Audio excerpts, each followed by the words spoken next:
ধরুন আমরা আসলে প্রবাসীরা অনেকেই ভুলে গিয়েছি, যেহেতু অনেকেই দীর্ঘ ১৫-১৬ বছর ১৭ বছর হয়ে গিয়েছে প্রায়। অনেকেই নির্বাচনে অংশগ্রহণ করতে পারেননি কিংবা ভোটাধিকার অনেকেই প্রয়োগ করতে পারেননি।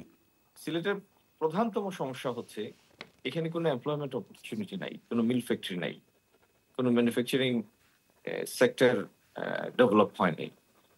তো ম্যানুফ্যাকচারিং ইন্ডাস্ট্রি গুলি যদি হতো, সেটার হাত ধরে যে সমস্ত সার্ভিস ইন্ডাস্ট্রি আসতো সেগুলিও নাই। মোট কথা কোনো কর্মসংস্থান নাই। ধরুন আমরা আসলে প্রবাসীরা অনেকেই ভুলে গিয়েছি, যেহেতু অনেকেই দীর্ঘ ১৫-১৬ বছর ১৭ বছর হয়ে গিয়েছে প্রায়। অনেকেই নির্বাচনে অংশগ্রহণ করতে পারেননি কিংবা ভোটাধিকার অনেকেই প্রয়োগ করতে পারেননি। সেই সুবাদে আপনি সিলেট ১ আসন। এই আসন সম্পর্কে আপনি কিছু বলুন। এই আসন কোন, কোন এলাকাকে ঘিরে? জনসংখ্যা কত? মূল সমস্যা কি, কি? এই আসনটি বাংলাদেশের ১০ টি ভোটার বহুল আ আসনের মধ্যে সবথেকে বড় ভোটার বহুল ১০ টি আসনের মধ্যে একটি। প্রায় ৭ লাখ ভোট। একটি পুরো উপজেলা এবং সিটি কর্পোরেশনের ৪২ টির মধ্যে ৩৬ টা ওয়ার্ড। মানে অধিকাংশ সিটি কর্পোরেশনের, সিলেট সিটি কর্পোরেশনের। আর বিরাট সংখ্যক ভোটার, বিভাগীয় শহর, প্রধান শহর, সমস্যার তো অন্ত নাই।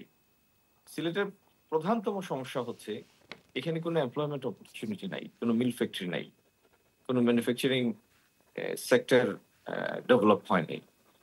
তো ম্যানুফ্যাকচারিং ইন্ডাস্ট্রি গুলি যদি হতো, সেটার হাত ধরে যে সমস্ত সার্ভিস ইন্ডাস্ট্রি আসতো সেগুলিও নাই। মোট কথা কোনো কর্মসংস্থান নাই। গত ১২-১৪ বছরে যেটা বাড়তি সমস্যা সেটা হলো জলাবদ্ধতা। অল্প বৃষ্টি হলে সিলেটের নিচু জায়গাগুলি পানির নিচে চলে যায়। এবং এই এই রেটে যদি জলাবদ্ধতার আ চলতে থাকে তাহলে আগামী ১০ বছর পরে সিলেটের অনেকগুলি জায়গা বসবাসের অযোগ্য হয়ে পড়বে।